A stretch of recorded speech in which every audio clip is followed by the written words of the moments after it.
Əmir ona əmr etdi və o da geri qayıtdı. Çünki ona iman gətirənlərdən biridir. Onun məsəli dərk edib düşünənlərin məsəli kimidir. Böyük bir ulduz, Günəş.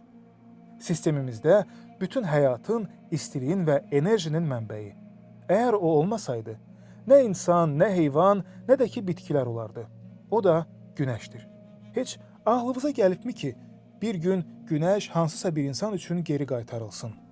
Müsəlmanlar arasında mütəvatir rəvayətlər nəql edilmişdir ki, Allah Rəsulü Salavatullahın canişini Əli ibn Əbu Talib əleyhissalam üçün Günəş 2 dəfə geri qaytarılmışdır. Bu mövzu barədə söhbət çox geniş olduğu üçün sizə onun təfsilatını təqdim edirik. Şeyx Sudduq, Allah ona rəhmət eləsin, belə nəql etmişdir. Allah Rəsulü Salavatullah belə buyurmuşdur. Keçmiş ümmətlərdə olan hadisələr addım-addım, qarış-qarış bu ümmətdə də olacaq. Allah Rəsulü Salavatullahdan nəql edilmiş bu hədis bizi keçmiş ümmətlərdə Günəşin qaytarılmasına bənzər baş vermiş kainat hadisəsi haqqında söhbət açmağa gətirib çıxarmışdır. Nəticədə Günəşin qaytarılması barəsində 2 oxşar hadisənin doğruluğu gözlənilmədən bir-birinə uyğun gəldi. Yuşa ibn Nun əleyhissalam üçün Günəşin yerində saxlanılması. Yuşa ibn Nun Musa əleyhissalamın canişini olmuşdur. O, miladdan öncə 12 və 13-cü əsrlər arasında yaşamışdır. O, Yuşa ibn Nun, ibn Əfraim, ibn Yusuf, ibn Yaqub, ibn İshaq, ibn İbrahim Xəlildir. Allahın salamı onların üzərinə olsun. Yuşa ibn Nun üçün Günəşin yerində saxlanılması İslam rəvayətlərində yekdilliklə qəbul edilən məsələlərdəndir. Sələbinin Qasasul Ənbiya, Peyğəmbərlərin hekayələri kitabında Yuşa üçün Günəşin yerində saxlanılması barəsində yazılan hadisənin xülasəsi belədir. Elə ki, 40 il keçdi və Musa əleyhissalam vəfat etdi, Yuşa ibn Nun İsrail övladları ilə birgə Ərihəyə tərəf yola düşdü. Zalımlara qarşı döyüşmək üçün özü ilə Misak tabutunu da götürmüşdür. O, Ərihə şəhərini 6 ay müddətində mühasirəyə aldı. 7-ci ay daxil olan kimi şeypurlar çalındı və hamılıqla bir dəfə qışqırdılar. Həmin gün savaş cümə günü baş vermişdi. Onlardan bir qədəri hələ də sağ qalmışdı və az qalırdı ki, günəş batsın və şənbə gününün gecəsi daxil olsun. Onların şəriətinə görə şənbə günü savaş haram idi. Yuşa da qələbəni əldən verəcəyindən narahat olaraq dedi: İlahi, günəşi mənim üçün geri qaytar. Yaxud da günəşə belə xitab etdi: Həqiqətən də sən Allahın itaətindəsən və mən də Allahın itaətindəyəm. Beləliklə də o, günəş batmazdan əvvəl Allahın düşmənlərindən intiqam alana qədər günəş və aydan yerində qalmalarını istədi. Nəticədə düşmənin hamısını məhv edənə qədər günəş onun üçün öz yerinə qayıtdı və gündüz vaxtı da 1 saat artırıldı. Bu hadisəni müqəddəs kitabda Yəşu kitabının 10-cu bölümündəki 12-ci və 13-cü ayələri təsdiq etməkdədir. 12-ci ayədən bu zaman Yəşu Rəbbi ilə danışdı. Rəbbin Əmuriləri İsrail övladlarının qarşısında təslim etdiyi həmin o gün. Belə ki, o, İsrail övladlarının qarşısında belə dedi: Ey günəş, Cəbnun üstündə gözlə. Ey ay, Əyalun vadisinin üstündə qal. 13-cü ayədən. Beləliklə də günəş gözlədi. Ay öz yerində qaldı. O vaxta qədər ki, xalq onun düşmənlərindən intiqam aldı. Məgər bu Yaşir sifrində yazılmamışdır? Beləliklə də günəş səmanın ortasında qaldı və bütöv bir gün qədər günəş batmağa tələsmədi.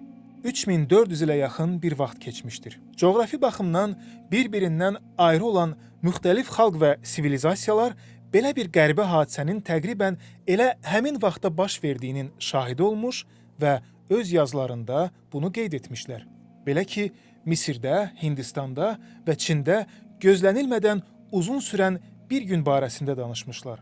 Şimali və Şərqi Amerikada isə gözlənilmədən uzun sürən bir gecə haqqında danışmışlar.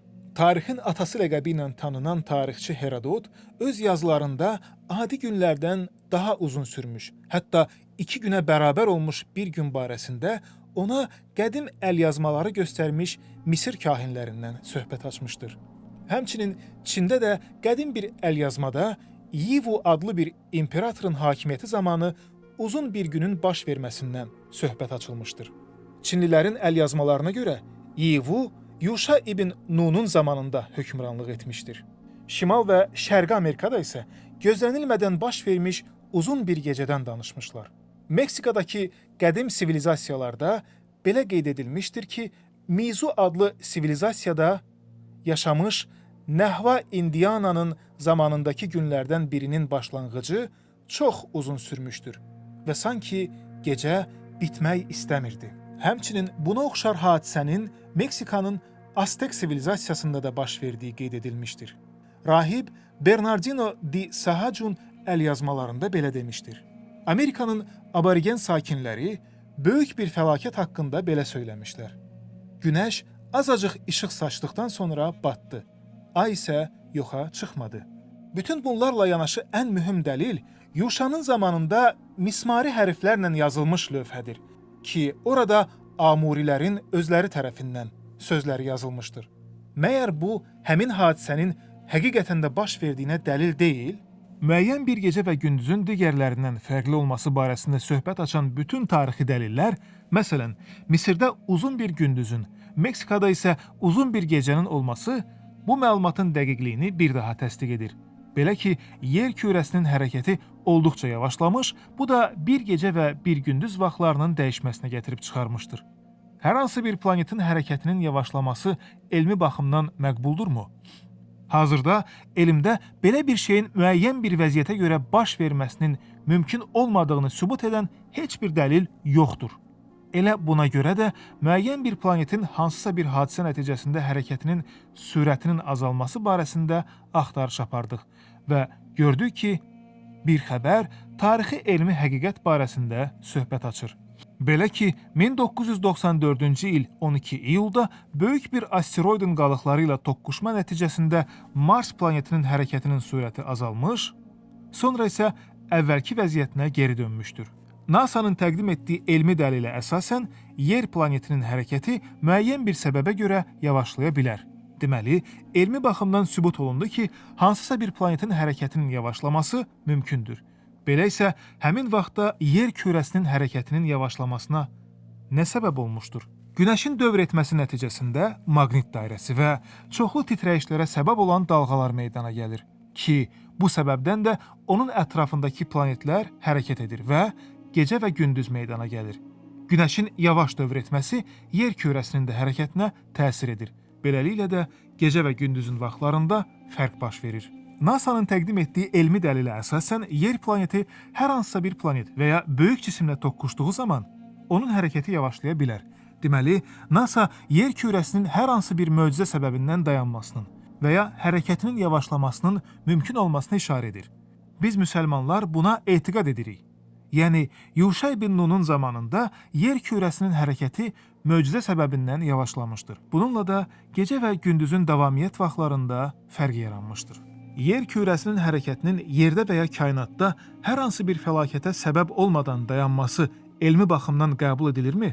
Necə ki, hikmətə əsasən kainatın nizamı, günəşin və ayın cazibəsi ilə uzaqlaşma və yaxınlaşma prosesi kimi bir fenomenin digər bir fenomenə davamlı olaraq bağlanmasıdır. Elə bu hikmətin özü də bəzi hallarda istisnanın baş verdiyini bildirir. Belə ki, iki fenomen bir-birindən ayrılır və möcüzə baş verir ki, insanların da adət etdikləri təbiət qanununu ilahi hikmətlə gücdən düşürür. Biz bilirik ki, hərarət ən çox isti olan cisimdən ən az isti olan cismə keçir. O vaxta qədər ki, hər ikisi hərarətdə bərabər, eyni olurlar. Sonra bu keçid dayanır. Lakin bu qanun Allahın Peyğəmbəri Həzrəti İbrahim əleyhissalamı qorumaq üçün öz gücünü itirmişdir. Necə ki, o həzrət oda atılmış və oddan da daxil olduğu kimi sağ-salamat çıxmışdır. Einstein deyir, biz görürük ki, kainat möhtəşəm bir surətdə nizamlanmış və müəyyən sirli qanunlara tabidir. Belə ki, bizim ağlımız planetlərin nizamına hökm edən həmin o sirli gücü dərk etməkdə acizdir.